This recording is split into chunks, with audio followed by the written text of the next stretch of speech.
క్రీస్తు యేసునందు మహిమలో మీ ప్రతి అవసరమును తీర్చును.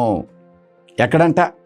కొన్నిసార్లు అంటారు, నేను తీర్చేస్తాను, ఫలానా ఆయన తీరుస్తాడు, గవర్నమెంట్ ఈ పథకంలో ఇది అయిపోతుంది, ఆరోగ్యశ్రీలో ఇది అయిపోతుంది, ఆ పథకంలో ఇది. ఇవన్నీ దేవుని యందు నమ్మకం ఉంచినట్లయితే, దేవునిపై ఆధారపడ్డట్లయితే, ప్రభు తట్టు చూస్తూ ఉన్నప్పుడు దేవుని యొక్క కృప కొరకు, దేవుని యొక్క దయ కొరకు, దేవుని యొక్క వాత్సల కొరకు మనం కనిపెట్టినప్పుడు దేవుడు అన్ని విధాలుగా సహాయం చేయనిచ్చినాడు. క్రీస్తు యేసునందు మహిమలో మీ ప్రతి అవసరమును తీర్చును. కొన్నిసార్లు ప్రార్థించినప్పుడు సెకండ్స్లో దేవుడు అద్భుతం చేసేస్తాడు, కొన్ని గంటల్లో చేస్తాడు, కొన్ని రోజుల్లో చేస్తాడు, కొన్ని నెలల్లో చేస్తాడు, కొన్నిసార్లు సంవత్సరాల్లో జరుగుతాయి.